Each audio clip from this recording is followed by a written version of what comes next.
Good afternoon, boys and girls. Today we're going to continue our study of verbs. Remember, last week we began studying about verbs, and we learned that verbs are words that tell what is happening or that has already happened. We learned this week that verbs also could tell us what will happen. Those are the three verb tenses: past, present, and future.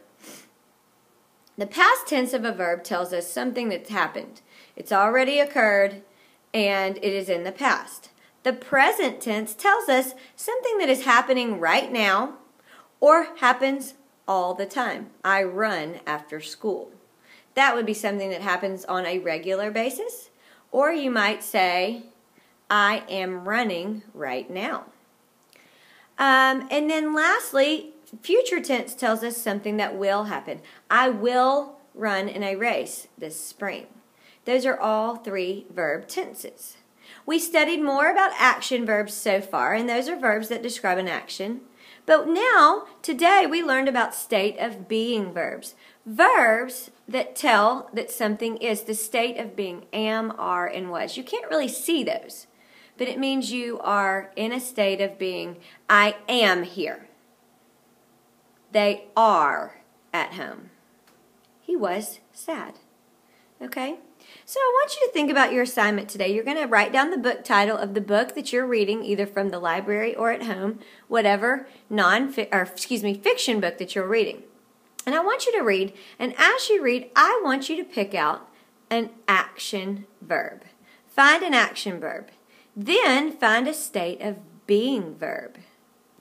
I'm going to give you an example of this.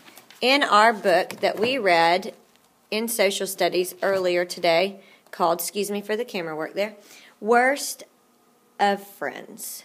This was a story about Thomas Jefferson and John Adams and how they were the best of friends and then the worst of friends and then the best of friends again.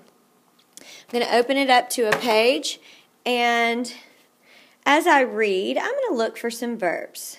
I've already pre-read and underlined some stuff. The first thing I need to do is find an action verb. And as I read, see the word right here, crossed. Cross the road to keep from meeting. So I'll write crossed on my action verb part. Now I need to look for a being verb. That's not one that shows action, but just shows that something is. So as I'm reading, I am noticing that I see part of a sentence that said lots of Americans had different thoughts. Had would be a being verb that I'd need to put in this little cloud here. Now, it says past, present, and future. I'm going to see if I can find a verb in past tense, a verb in present tense, and a verb in future tense. But it might be unlikely because, as you know, books, especially fiction books, are usually written in one tense. They're usually written either in past, present, or future. This book is possibly written in past tense, isn't it? Because it's talking about the past. This is called historical fiction. Okay? So I found a word, and it is past tense, called. So I will write called up there on the line. Now, because I could not find any present or future, what I'm going to do is write down called on past, and then I'm going to make the word called be present and be future. So in order to do that, I'll take the ed off of that and write call. Because call or calling would be present tense.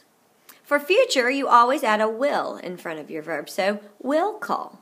So I've called, call, and will call.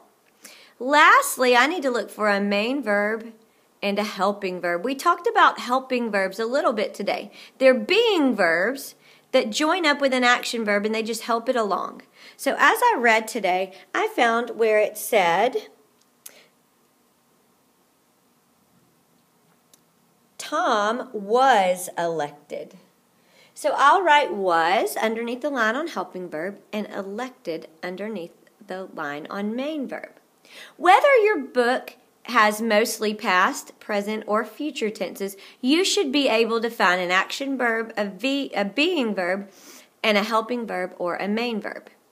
Now, if it's written in present, then you'll need to turn your present tense verb into a past tense and a future tense. We worked on this today, so you should be absolutely fine with this. And I guess I need to give you the magic password. The password tonight is 2 words, actually. It's founding fathers. Wonder if you can think about why that would be the password. Founding fathers. Have a great night.